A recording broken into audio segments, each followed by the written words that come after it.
Welcome to iDream media. So జనరల్గా DJ sounds ఎక్కువగా వింటూ ఉంటాము. సో ఇదొక ప్యాషన్ అయిపోయింది. అయితే ఇవి మన మెదడు మీద ఎలాంటి ప్రభావాన్ని చూపిస్తాయి? సో రీసెంట్గా వచ్చిన కేసు దీని గురించి ఏం చెప్తుంది? వివరాలు తెలుసుకుందాం. మనతో పాటు ఉన్నారు ప్రముఖ న్యూరో సర్జన్ డాక్టర్ రంగనాథం గారు. డాక్టర్ గారు నమస్తే అండి. డాక్టర్ గారు, జనరల్గా బ్రెయిన్ మీద ఈ ధ్వనులు అనేవి బాగా ఎఫెక్ట్ చూపిస్తాయని ఇంతకుముందు కూడా నేను మీతో ఒక ఎపిసోడ్ చేశాను. అంటే సెల్ ఫోన్ నుంచి వచ్చే ధ్వనులు ఇట్లాగా గట్టి సౌండ్స్. అయితే ఈ డీజే సౌండ్స్ అనేవి చాలా భయంకరంగా ఉంటాయి. నిజంగానే గుండెల్లో ఏదో దడదడగా అనిపిస్తూ ఉంటుంది.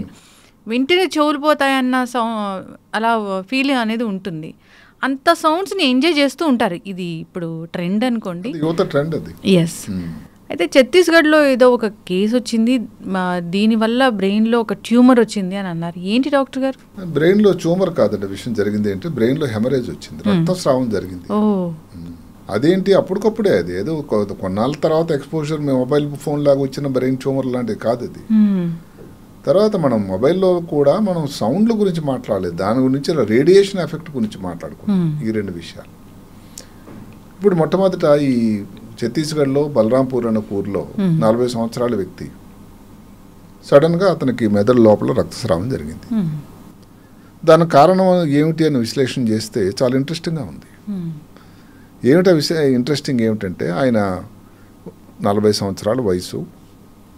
అతను వృత్తిరీత్యా ఈ డీజే ఏదైతే డిస్క్ జాకీ, డీజే అంటే డిస్క్ జాకీ మ్యూజిక్ అని అంటే అది మిక్సప్, అది అంతా చాలా లౌడ్ సౌండ్, అంటే ప్రజలకు ఉత్సాహం ఆ టైంలో. తర్వాత దాని పర్యవసానాలు ఎంతోమంది లెక్క చేయటం లేదు. సో దాని గురించి మాట్లాడదాం. ఇక్కడ జరిగింది ఏమిటంటే, ఆ మైక్ స్పీకర్ దగ్గర అతను ఏదో ఒక వెహికల్ లోపలికి ఎక్విప్మెంట్ లోడ్ చేస్తున్నాడు, జరుగుతున్నదల్లా అది. ఆయన డీజే గట్ట కాడు. ఆ సౌండ్ ప్రభావం వల్ల మెదడు లోపల సడన్గా అతనికి ఇబ్బంది వచ్చింది. ముందు డిజినెస్ లాగా వచ్చింది, పట్టించుకోలేదు ఏదోలే అని. ఒక 2 రోజులు తలనొప్పి వచ్చింది, వాంతి వచ్చింది. అప్పుడు మరి న్యాచురల్లీ డాక్టర్ గారి దగ్గరికి వెళ్తే ఆ డాక్టర్ గారు సిటీ స్కాన్ చేశారు. సిటీ స్కాన్ చేయగా మెదడులో వెనక భాగం, ఇది ఆక్సిపిటల్ బోన్ అంటారు, ఆ భాగంలో క్లాట్ వచ్చింది. ఆయన బ్లడ్ ప్రెషర్ పరీక్ష చేయగా నార్మల్ ఉంది, తలకు ఎప్పుడు కూడా దెబ్బ తగలలేదు. ఇవి ఎందుకంటే కారణాలు, ఇప్పుడు ఏదైతే మెదడు లోపల రక్తస్రావం జరగడానికి కారణాలు విశ్లేషణ చేసుకుంటే, బీపీ ఉందా, 60-70 సంవత్సరాల వయసా, ఏదన్నా రక్తం పల్చగా అవ్వడానికి యాంటీ కోయాగ్యులెంట్స్, యాంటీ ప్లేట్లెట్స్ మందులన్నీ ఉంటాయి, ఎకోస్ప్రిన్, క్లోపిడోగ్రిల్ లాంటివి, అలాంటివి వాడారా, తలకి కానీ ఈ మధ్య కాలంలో ఏదైనా కొట్లాట్లో కానీ పాల్గొన్నాడా, ఇలాంటివి ఉన్నాయి కారణాలు. ఇవేవి లేవు, 40 సంవత్సరాల వయసు. సో అక్కడ వారు విశ్లేషణ ప్రకారం ఏంటంటే, ఇదే 100% డీజే సౌండ్ ఏదైతే చాలా లౌడ్ మ్యూజిక్కి ఎక్స్పోజ్ అవ్వడం వల్ల మెదడులో రక్తస్రావం జరిగింది. ఇప్పుడు ఈ లౌడ్ మ్యూజిక్ వల్ల ఇబ్బందులు ఏమిటి సంబంధించి, బీపీ పెరుగుతాయని తెలుసు, చెవులో వినికిడి తగ్గొచ్చు, కొంతమంది చాలా ఇరిటబుల్గా ఉంటుంది. ఎప్పుడైనా కానీ వివాహాల దగ్గర, శుభకార్యాల దగ్గర కానీ మైక్ స్పీకర్ కానీ పొరపాటున ఎవరైనా నిలబడితే కొంచెం సేపు వినబడినట్టు అయిపోతుంది. కంటిన్యూస్గా వినేటట్టయితే చెవు పూర్తిగా వినికిడి కూడా తగ్గిపోయే సన్నివేశాలు కూడా ఉన్నాయి. కానీ మెదడులో రక్తస్రావం అనేది ఇంతవరకు జరగలేదు. రక్తం దానికి ఏదైతే ఉందో బీపీ, బ్లడ్ రక్తపోటు బాగుంది కాబట్టి ఇదంతా కూడా ఆ డీజే మ్యూజిక్ వల్లే వచ్చిందని వాళ్ళు విశ్లేషణ చేశారు. సరే, ఇంకొక మాట ఏం చెప్పారు అని అంటే, ఈ భాగంలో వచ్చి అక్కడ మ్యూజిక్ ఎక్కడికి ఎక్స్పోజ్ అయింది, ఆయన వెనకబడి ఉన్నాడు, అక్కడ నుంచి స్పీకర్ ఉంది వెనక, దానివల్ల ఈ భాగంలో ఉంది, పురి భాగంలో అని. దాన్ని ఆక్సిపిటల్ బోన్ అంటారు. వారు ఏంటంటే అది కొంచెం పల్చటి బోను అని. నిజానికి ఏమిటంటే చెప్పుకుంటే పురి భాగంలో 4 ముఖ్యమైన బోన్స్ ఉంటాయి, ముఖ్యమైనవి. ఇది ఒకటి ఫ్రాంటల్, పెరైటల్, ఇక్కడ టెంపరల్, ఆక్సిపిటల్. అన్నిటికంటే దళసరైంది, మందమైంది పెరైటల్ బోన్, ఆ తర్వాత ఫ్రాంటల్, 3వ స్థానం ఆక్సిపిటల్ బోన్. ఆక్సిపిటల్ బోన్ నిజానికి మరీ పల్చటి బోన్ ఏం కాదు. మరి దాని లోపలికి ఎందుకు వచ్చింది అని చూసినట్టయితే అది కూడా నా ప్రకారం సరిపోవటం లేదు. ఇప్పుడు బ్లడ్ ప్రెషర్ కోసం విశ్లేషణ చేస్తే భారతదేశంలో 40 నుంచి 59 సంవత్సరాల వయసు వాళ్ళలో 54.5 మందికి ఉంది బ్లడ్ ప్రెషర్. అది తీసిపడేదానికి కూడా లేదు. అయితే ఆ రోజు అక్కడ రికార్డింగ్ చేయగా బ్లడ్ ప్రెషర్ నార్మల్ ఉంది కాబట్టి బ్లడ్ ప్రెషర్ నిజానికి పూర్తిగా లేదు, ఆ ముందు నుంచి ఉన్న ఏదో కారణాంతరం వల్ల ఆ రికార్డింగ్ నార్మల్ ఉందా కూడా ఆలోచన చేయాల్సి ఉంటుంది. ఇప్పుడు బ్లడ్ ప్రెషర్ ఉందా లేదా అంటే చూడాలంటే కొన్నాళ్ళ నుంచి అతను ఇంతకుముందు చూపించుకోలేదనుకోండి, ఎందుకంటే 54.5% అనేది చాలా ఎక్కువ కదా. అంటే సగం కంటే ఎక్కువ మందికి భారతీయుల్లో ఉంది 40 సంవత్సరాలు పైబడిన వాళ్ళకి. అలాంటప్పుడు ఏంటి, ఏదైనా అవసరమైనట్టు ఛాతీకి చెస్ట్గా ఎక్స్రే కానీ, దానివల్ల గుండె సైజు ఏమైనా పెరిగిందా, ఈకోకార్డియోగ్రామ్, ఈసీజీ ఇలాంటి వాటిలో ఏమైనా మార్పులు వచ్చినట్టయితే మెదడులో ఈ మార్పు అన్నది బీపీ వల్లే రావచ్చునని చెప్పడానికి. ఇవేవి మన దగ్గర లేదు కాబట్టి చెప్పడానికి కూడా కొంచెం కష్టంగా ఉంది.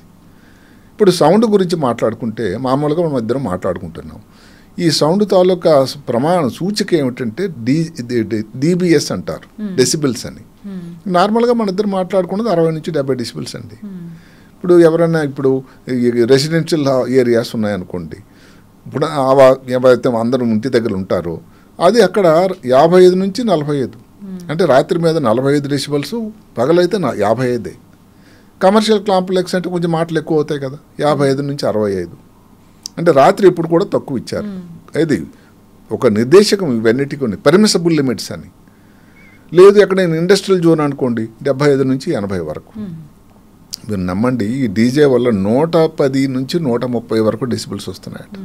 అంటే ఎంత ప్రమాదమైన సౌండ్ వినండి. అంటే అసలు ఏం జరుగుతుంది డాక్టర్, ఒక సౌండ్ వెళ్తుంది చెవులోంచి, చెవు కింద మెదడుకి ఎన్నో మైలు దూరం లేదు కదండి. ఈ సౌండ్ తాలూకా ధ్వని తరంగాల తాలూకా ఇబ్బంది. ఇప్పుడు అదే కాకుండా డీజే అన్నది ఒకటే కాకుండా ఇప్పుడు ప్రపంచం నడుస్తున్న పద్ధతిలో ఈ నాయిస్ పొల్యూషన్ అనేది చాలా ఎక్కువైపోయిందండి. రోడ్ ట్రాఫిక్ కానీ, రైల్వే ట్రాఫిక్ కానీ, ఎయిర్ ట్రాఫిక్ కానీ, ఏదైతే ఒకప్పుడు విమానం ఎక్కితే పెద్ద గగనంలా ఉండేది, ఇప్పుడు విమానయానం భారతదేశంలో చాలా ఈజీగా అయిపోయింది. సంతోషమే, అందరూ వెళ్ళాలి, బట్ కానీ ఆ సౌండ్ అనేది వస్తూనే ఉంటుంది. అదే కదా ప్రాబ్లం. బిజినెస్ క్లాస్లో అదే కాకుండా బాంబే లాంటి పెద్ద పెద్ద నగరాల్లో ఏదైతే ఎయిర్పోర్ట్ దగ్గర ఉండేటువంటి పై అంతస్తు వాళ్ళకి ప్రమాదం ఎక్కువట. అది కూడా ఒక స్టడీ జరిగింది. ఇండస్ట్రీ అనేది చాలా ముఖ్యం, కానీ ఇండస్ట్రీ వాళ్ళు వచ్చే సౌండ్స్, ఇంకా లాస్ట్లో ఏమిటంటే ఎంటర్టైన్మెంట్ కోసం ఇలాగ ఏ కారణాల వల్ల వచ్చినటువంటి సౌండ్ల వల్ల కూడా నాయిస్ పొల్యూషన్ అని అందరూ ఎయిర్ పొల్యూషనే మాట్లాడుతున్నాం. నాయిస్ పొల్యూషన్ తక్కువేం కాదు సుమండి. ఇప్పుడు మన హైదరాబాద్లోనే తీసుకోండి, నాయిస్ పొల్యూషన్ మ్యాక్సిమంగా ఉండే ప్రాంతాలు మీరు నమ్ముతారా? అన్నిటికంటే జూబ్లీ హిల్స్, ఏదైతే హైఫై ఏరియా అని అనుకుని అందరూ అనుకుంటారో, జూబ్లీ హిల్స్లో ఎక్కువ నాయిస్ పొల్యూషన్ ఉందట. ఇది ప్రభుత్వం వారి గణాంకాలు, తెలంగాణ ప్రభుత్వం వారి. ఆ తర్వాత తార్నాక, ఒకటిపల్లి వెనక లేదు, మధ్యలో ఎక్కువ జీడిమెట్ల లేకపోతే సనత్ నగర్ ఈ ప్రాంతాల్లో ఎక్కువ ఉంది. ప్రపంచంలో తీసుకుంటే అన్నిటికంటే ఎక్కువ ఉన్నది ఎక్కడంటే ఢాకా. ఎందుకంటే అక్కడ ఈ క్లాత్ ఫ్యాక్టరీస్ చాలా ఎక్కువ అండి. ఇండస్ట్రీస్ నుంచి వచ్చినటువంటి సౌండ్ ఏదైతే ఉందో మ్యాక్సిమం అట. రెండో స్థానం అనేది ఇస్లామాబాద్, భారత్, పాకిస్తాన్ అన్నీ కూడా మీద ఈ ప్రాంతంలోనే, ఏషియా ఖండంలోనే. మూడవది ఢిల్లీ. సరే, తర్వాత మన దేశంలో తీసుకుంటే కలకటా, లేకపోతే అసన్సోల్, వెస్ట్ బెంగాల్లోనే జైపూరు, ఇలాంటి ప్రాంతాల్లో కూడా ఈ నాయిస్ పొల్యూషన్ చాలా చాలా ఎక్కువగా అయింది. దీని ఇబ్బందులు తీసుకున్నట్టయితే మనం చెప్పుకున్నటువంటి బ్లడ్ ప్రెషర్ పెరగడం అనేది, ఎందుకంటే అది నచ్చదు, ఇది ఎంతమందికో తెలియకుండానే రక్తం అసలు ఏంటండి అని అందరు అంటారు. మ్యారేజ్లో చాలా ఎక్కువ సౌండ్ పెట్టేశారు, మైక్ దగ్గర కూర్చున్నాను, అసలు నాకు చాలా ఇబ్బంది అయిపోయిందని అంటారు అందరూ. ఆ ఎఫెక్ట్ వల్ల బ్లడ్ ప్రెషర్ పెరగడం కూడా జరుగుతూ ఉంటుంది, చాలా కామన్. చెవులో వినికిడి గురించి కూడా మాట్లాడినాము. ఇరిటబిలిటీ చాలా, అసలు కోపం తాపం ఎక్కువైపోతుంది వాళ్ళు పనిచేసే వాళ్ళందరికీ. ఆ సౌండ్కి రోజు వింటూ ఉండి అదొక్క ఎత్తు అయినట్టయితే డిస్టర్బెన్స్ అవుతుంది కదా. మెదడులో మార్పులు చాలా ఉన్నాయి. దీని గురించి చాలా పెద్ద స్టడీస్ వచ్చాయి. ఫస్ట్ ఈ మనం ఏదైతే ఛత్తీస్గఢ్లో సంఘటన గురించి నేను కొంచెం లోతుగా పరిశీలన చేసి చదివినట్టయితే ఇంట్రెస్టింగ్ మాట ఒకటి వచ్చింది. మెదడులో బ్లడ్ బ్రెయిన్ బ్యారియర్ అని ఒకటి ఉంది. మన కోవిడ్ టైంలో ఈ మాటను చాలాసార్లు మాట్లాడుకున్నాం. బ్లడ్ బ్రెయిన్ బ్యారియర్ అనేది ఒక పొర, అంటే ఒక ప్రొటెక్టివ్ లేయర్, అది ఒక కవచం లాంటిది. రక్తనాళాలు లోపల భాగంలో ఉంటుంది, ఈ రక్తనాళాలు మెదడు లోపల ఉంటాయి. దీనిని బ్లడ్ బ్రెయిన్ బ్యారియర్ అని. అంటే బ్యారియర్ అంటే అసలు పూర్తిగా నిర్భేద్యం అని, కానీ నిజానికి ఇది కాదట, ఒక ఫిల్టర్. అది ఎలాంటిది, ఒక గేట్ కీపర్ అనుకోండి. అంటే ఎవరు వచ్చే వాళ్ళకి గేట్ తెరవడం, వెళ్ళిపోయే వాళ్ళకి గేట్ తెరవడం లాంటిది. ఇది చాలా మంచి ప్రయత్నం కూడా ఏం చేస్తుంది. ఏది అనవసరమైనటువంటి మలిన పదార్థాలను కానీ, అనవసరమైనటువంటి ఏదైనా టాక్సిన్స్ కానీ, క్రిములు కీటకాలను ఏది కూడా మెదడు లోపలికి వెళ్లకుండా చేసేటువంటి ఒక గొప్ప వ్యవస్థ భగవంతుడు అమర్చాడు. అదే కానీ ఏదైనా కారణం వల్ల ఛిద్రం అయిపోయింది అనుకోండి, డిస్ఫంక్షన్ అయిపోయింది అనుకోండి, డిస్రప్ట్ అయిపోయింది అనుకోండి, ఏం జరుగుతుంది? బ్రెయిన్కి ప్రమాదం జరుగుతుంది. ఈ వ్యక్తికి అదేనా కారణమేమో అని నా ఆలోచన. ఇప్పుడు నాయిస్ వల్ల ఏం జరుగుతుంది? ఈ బ్లడ్ బ్రెయిన్ బ్యారియర్ అనేది డిస్రప్ట్ అయిపోతుంది, ఛిద్రం అయిపోతుంది. దానివలన మెదడు లోపల ఒక రకమైనటువంటి హెమరేజ్ లాగా రావడం ఇలాంటివి జరుగుతూ ఉంటాయి. ఒక కారణం, అన్నిటికంటే ముఖ్య కారణం అనేది హెమరేజ్, రక్తస్రావం జరగడం. రక్తస్రావం జరగడం వల్ల ఏమిటి, దాని లోపల ఉండేటువంటి సెకండరీ చేంజెస్ అని వస్తాయి. రక్తం వెళ్ళింది బ్రెయిన్ లోపల కానీ ఊరుకుంటుందా, లేదు. దానివల్ల వాపు వస్తుంది, ఇంకా మిగతా మార్పులు కూడా వస్తాయి. దానివల్ల కాలు చెయ్యి ఏదన్నా ఇబ్బంది రావడానికి, ఈ వ్యక్తి కాలు చెయ్యి ఏదైనా వీక్నెస్ అయిందని మనకి అక్కడ వచ్చినటువంటి సమాచారంలో లేదు, కానీ అది ఒక ముఖ్యమైన కారణం. ఇంకొకటి స్ట్రోక్. ఈ స్ట్రోక్లో కూడా ఏమిటి, స్ట్రోక్ మామూలుగా వచ్చింది, స్ట్రోక్ రావడం అన్న దానికంటే కాకపోయినా స్ట్రోక్ వచ్చింది అనుకోండి, స్ట్రోక్ రావడం వల్ల ఏమవుతుంది, ఈ బ్లడ్ బ్రెయిన్ బ్యారియర్ అనేది ఛిద్రం అయిపోతుంది. అప్పుడు ఈ స్ట్రోక్కి టీపీఏ అని రక్తం బ్లాక్ అయిపోయింది రక్తనాళాలు అనుకోండి, దానిని తొందరగా తెరవడానికి ఒక రకమైనటువంటి యాంటీకోయాగులెంట్ మందిస్తారు, టిష్యూ ప్లాస్మినోజన్ యాక్టివేటర్ అని. అది కానీ ఏ కారణం వల్ల కానీ ఇవ్వడం కానీ లేట్ అయితే, ఏదైతే మామూలుగా ఇస్కీమిక్ స్ట్రోక్ అంటారు, స్ట్రోక్లో 2 రకాలు, మనం ఇంతకుముందు కార్యక్రమం కూడా చేశాం. అంటే రక్తం ఆగిపోవడం వల్ల వచ్చేదాన్ని ఇస్కీమిక్ స్ట్రోక్ అంటారు. ఈ ఇస్కీమిక్ స్ట్రోక్గా మొదలయ్యి అది హెమరేజిక్ స్ట్రోక్ అయిపోతుందట, అంటే రక్తస్రావం అందులోపలికి వెళ్ళిపోతుంది, అది ఇంకా ప్రమాదమైంది. ఇలాంటి ఇబ్బందులు జరుగుతున్నాయి.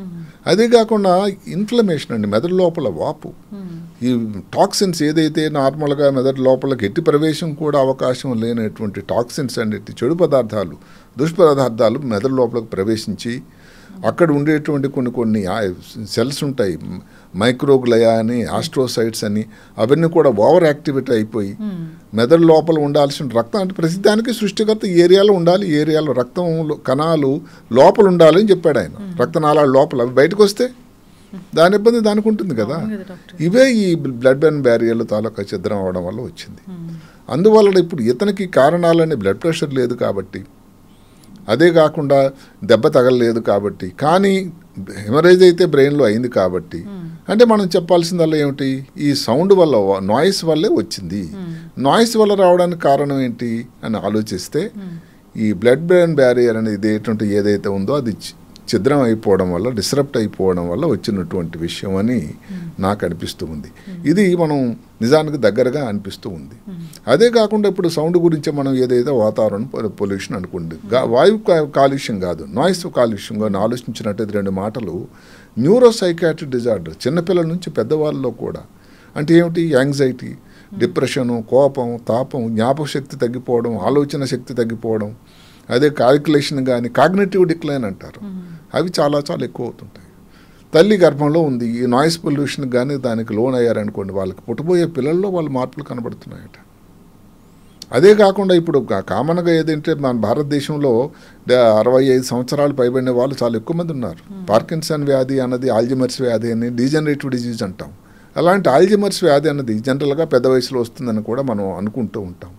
ఈ నాయిస్ పొల్యూషన్ వల్ల మెదడు లోపల ఉండాల్సినటువంటి ఏదైతే ఉందో టౌ ప్రోటీన్స్ అనేవి ఎక్కువ ఎక్యుములేట్ అయ్యి దానివల్ల కూడా ఆల్జిమర్స్ వ్యాధి రావడానికి కూడా కారణమైంది. అంటే ఏదో ఒక్కదానితో ఆగిపో, బ్లడ్ ప్రెషర్తోనో చెవు వినికిడితోనో కాకుండా ఇవన్నీ విషయాల వల్ల కూడా లోపలికి ఇబ్బంది వచ్చింది. మెదడు లోపల దాని తాలూకా పర్యవసానం ఇంత అంతా కాకుండా చాలా ప్రమాదం అన్నది జరుగుతూ ఉంది.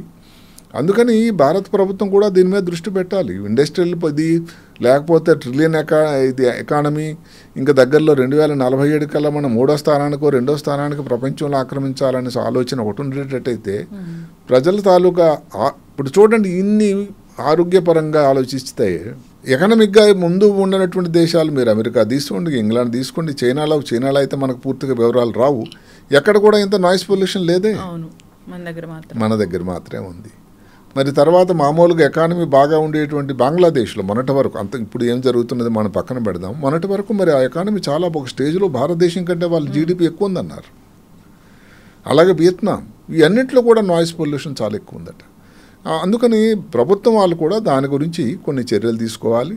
డీజే గురించి ఎందుకు నేను చెప్పాను అంటే, ఇది ఒక యువతకు ఒక క్రేజ్ అయిపోయింది. ఇప్పుడు ఎక్కడ ఒక సంతోషకరమైనటువంటి ఇది కానీ, లేకపోతే క్లబ్బులు కానీ, పబ్బుల్లో కానీ ఎక్కడైనా డీజే ఒక మ్యూజిక్ ఏదో ఒక లిరిక్ ఉంటుంది, ఆ లిరిక్ మారిపోతుంది, దానికి 4 మిక్సింగ్ అవుతూ ఉంటుంది, గట్టి సౌండ్. ఆ టైంలో యువత ఏంటంటే దాని ప్రభావం అర్థం చేసుకోరు.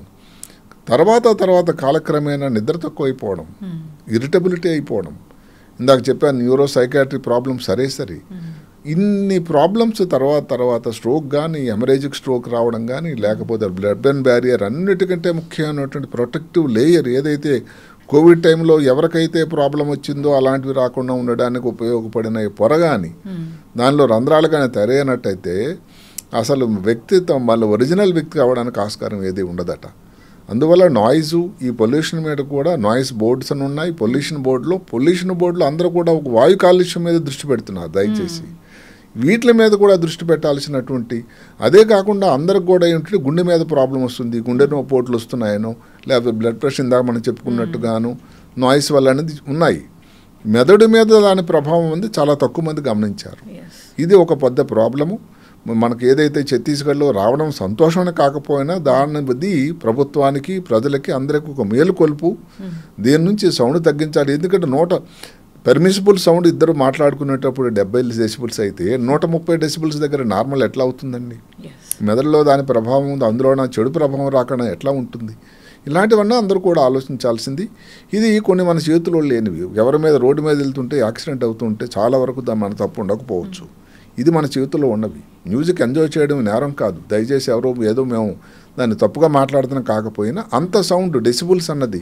అదే కాకుండా ఇప్పుడు పర్సనల్ హీరింగ్ లిమిట్స్ అని ఉన్నాయి. కొంతమంది ఇవన్నీ పెట్టుకుంటూ తిరుగుతుంటారు పిల్లకాయలు. దానికి కూడా లిమిట్ ఉంది. ప్రపంచ ఆరోగ్య సంస్థ ఏం చెప్పారు? 80 డెసిబుల్సే ఉండాలట. అయితే ఆ సౌండ్ బయటకు వినబడదు కాబట్టి ఆయన ఎంత పెట్టుకున్నాడో ఆయనకే తెలుస్తుంది. ఇవన్నీ ఎందుకు నిర్ధారణ లేకపోతే సూచనలు ఇచ్చారంటే ఇవన్నీ దానివలన మీకు ప్రభావం తక్కువ ఉంటుంది. ఇప్పుడు రాత్రిపూట అనుకోండి, ఎందుకు 45 డెసిబుల్ చెప్పారు రెసిడెన్షియల్ ఏరియాస్లో. అక్కడ ఉంటే రాత్రి అంతా నిద్రపట్టలేదు అబ్బాయి అని అంటారండి. పక్కన చాలా సౌండ్ అవుతుంది, పక్కింటి పెళ్ళి ఏదో అయింది అని అంటే నాకు నిద్రపట్టలేదు అంటారు. మరి దానికి అదే కానీ కంటిన్యూస్గా ఇప్పుడు రణగుణధ్వని రాత్రి అంతా ఎక్కడో ఇండస్ట్రియల్ ఏరియాలో కానీ ఇల్లు తీసుకొని ఉంటే దానివల్ల ఆరోగ్యం ఎంత డ్యామేజ్ అవుతుందండి. అదే కాకుండా అక్కడ పుట్టే పిల్లలు తర్వాత స్కూల్లో కానీ కాలేజీలో కానీ వాళ్ళ తాలూకా పనితనం, వాళ్ళ తాలూకా ఎబిలిటీ, కమ్యూనికేషన్ కానీ ఇవి ఎంత తేడా అవుతుంది. ఇవన్నీ అంత ఒక సింపుల్గా ఏదో ఒక విషయంతోనే కాదండి. ఒక మొబైల్ ఫోన్ నేను నిర్ణయించే ముందు ఇది కూడా దానివల్ల తక్కువ ప్రమాదం జరగటం లేదని నా ఆలోచన. ఖచ్చితంగా డాక్టర్ గారు, నిజంగా ఇంత సౌండ్ అనేది గుండె మీద ప్రభావం చూపిస్తుంది, హార్ట్ అటాక్లు వస్తాయని విన్నాము, చూసాము, జరిగినాయి కూడా. అవును. అయితే ఇది బ్రెయిన్ మీద ఈ మధ్య కాలంలో ఎక్కడో ఒక లడ్డు ఒక టీము వాళ్ళు ఎక్కడ హైదరాబాద్లోని ఇంకేదో ఊళ్ళో ఆంధ్రాలోనూ లడ్డు ఆక్షన్ అయిందట, విక్రయం. దాంట్లో ఒకరు గెలిస్తే ఈ అబ్బాయి సంతోషంలో ఇంకా డాన్స్ చేయడం ఆ సౌండ్కి అక్కడే హార్ట్ అటాక్ వచ్చి చనిపోయాడు. కానీ మెదడులో ఇలాంటి ప్రాబ్లమ్స్ వస్తాయి, ఇంత ప్రమాదకరమైన ప్రాబ్లమ్స్ వస్తాయి అని ఇంతవరకు దాని గురించి ఒక నిర్ధారణ కానీ సూచనలు కానీ జరగలేదు. ఖచ్చితంగా దీని గురించి చర్యలు తీసుకోవాలని కోరుకున్నాం. ఆదేశాలు వెంటనే జారీ చేయాలి. ఇది ఆరోగ్యానికి హాని చేసేదే కాదు, అసలు ప్రాణాలే పోతాయి దీనివల్ల. రాత్రి 12-1 గంటల తర్వాత క్లబ్బులు ఉంటాయి లేదు అన్నది ఎలాగైతే ప్రభుత్వం నిర్దేశిస్తున్నారో ఆరోగ్యం లేట్ అవుద్దని, అక్కడ ఉండాల్సిన సౌండ్ శాతం ఆ పక్కన ఉండేటువంటి రెసిడెన్షియల్ ఏరియాస్కి ఏమవుతుంది అర్థం చేసుకోండి. రెసిడెన్షియల్ ఏరియాస్కి క్లబ్బుల్లో మాత్రమే కాదు, రకరకాల పెళ్ళిళ్ళు, ఫంక్షన్స్, ఏదైనా కొన్ని మన మంచి మంచి పండగల సీజన్ అప్పుడు కూడా దాన్ని ఈ విధంగా డీజే, దానికి పోలీసు వారు వెళ్ళి దానికి చేయాల్సిన అవసరం లేదు. ఎవరికైనా వాళ్ళు చేయకపోతే పోలీసు వాళ్ళు రంగంలో దిగాల్సి ఉంటుంది. ఇప్పుడు చాలాసార్లు ఇప్పుడు క్లబ్లు కానీ ఇవన్నీ ఉండే దగ్గరలో రెసిడెన్షియల్ ఏరియాస్ వాళ్ళకి కంప్లైంట్ చేయడం, తర్వాత పోలీసులు వెళ్ళి రంగంలో దిగి దాన్ని వాళ్ళని తగ్గించడం చేయటం అని జరుగుతూ ఉంటుంది. అంటే సౌండ్ వల్ల అప్పటికేదో ఇబ్బంది అనే కాకుండా లాంగ్ రన్ అంటే ఇప్పుడు ఛత్తీస్గఢ్లో వచ్చినటువంటి సంఘటన అందరికీ జరగాలని నేను కోరుకున్న పోయినప్పటికీ దానివల్ల ఇబ్బంది అన్నది తప్పకుండా ఉందని ఇప్పుడు నేను దానిలో పూర్తిగా విశదీకరించిన తర్వాత, ఆలోచన చేసిన తర్వాత, రీసెర్చ్ చేసిన తర్వాత చాలా కాంప్లికేషన్స్ ఉన్నాయి. ముఖ్యంగా బ్లడ్ బ్రెయిన్ బ్యారియర్ కానీ ఇబ్బంది కానీ వచ్చినట్టయితే, న్యూరో ఇన్ఫ్లమేషన్ కానీ వచ్చినట్టయితే ఈ రెండు కూడా చాలా ఇబ్బంది అని కూడా మనకు క్లియర్గా తెలుస్తుంది. ఖచ్చితంగా సార్, చాలా చక్కగా చెప్పారు. ఆలోచన చేయాలని కోరుకుందాం. జనరల్గా ఇలాంటివి ఆరోగ్యానికి హానికరమే. సో డీజే సౌండ్స్ అంటే పెళ్లిలో కూడా మనం చూస్తూ అవునండి. ఎక్కడ శుభ కార్యక్రమం అయినా, పెళ్ళి ఒకటే కాదు, బర్త్డే అయినా కానీ ఇంకెక్కడ కానీ ఎవరో నిశ్చితార్థమైనా కానీ ఎక్కడైనా కానీ రండి ఆరోగ్యం చెడగొట్టుకుని అన్నట్లుగానే ఉంటున్నాయి. నిజంగా పెద్దవాళ్ళంటే ఓకే ఏమో తర్వాత సంగతి, కానీ మరీ చిన్న చిన్న పిల్లలు ఉంటున్నారు, దానికి వాళ్ళు డ్యాన్స్ ఆడుతూ ఉన్నారు, వాళ్ళ ఆరోగ్యం మీద ఇవి ఎలాంటి ప్రభావం చూపిస్తాయని కనీసం కూడా ఆలోచించలేని పరిస్థితి ఉంది. సో నిజంగా ఇవి చాలామంది పెద్దలు చెప్తూ ఉంటారు అక్కడ ఉన్న వాళ్ళు, అంతంత సౌండ్స్ పెట్టకండి, వద్దు వద్దు అని. ఎవరికైనా హార్ట్ ఇష్యూ ఉన్న వాళ్ళు కూడా చెప్తూ ఉంటారు, వార్న్ చేస్తూ ఉంటారు. కానీ ఆలోచించే పరిస్థితి లేదు. అదొక ఆ ఉత్సాహంలో ఏమైందంటే ఇవన్నిటికీ కట్టుబాట్లకన్నీ నీరు కారిపోతుంది. కానీ ఉత్సాహము ఉండాలి, సంతోషకరమైన సమయాల్లో తప్పకుండా ఎంజాయ్ చేయాలి, ఇది తప్పేం లేదు. దాంట్లో ఒక లిమిట్ ఉండాలి. ఏ రకం ఇదని, ఏదైతే మద్యం సేవించడానికి లిమిట్ అనో లేకపోతే ఇంకో దానికి లిమిట్ అనో, సౌండ్ కూడా అంతే ప్రమాదము అని మనం ఈ ఇన్సిడెంట్ ద్వారా మనం తెలియజేస్తున్నాం. ఎస్, ఖచ్చితంగా డాక్టర్ గారు చక్కటి ఇన్ఫర్మేషన్ అండి. నిజంగా ఆలోచించాలని కోరుకుందాం, ఆ దిశగా చర్యలు కూడా తీసుకోవాలని కోరుకుందాం. ధన్యవాదాలండి. నమస్తే.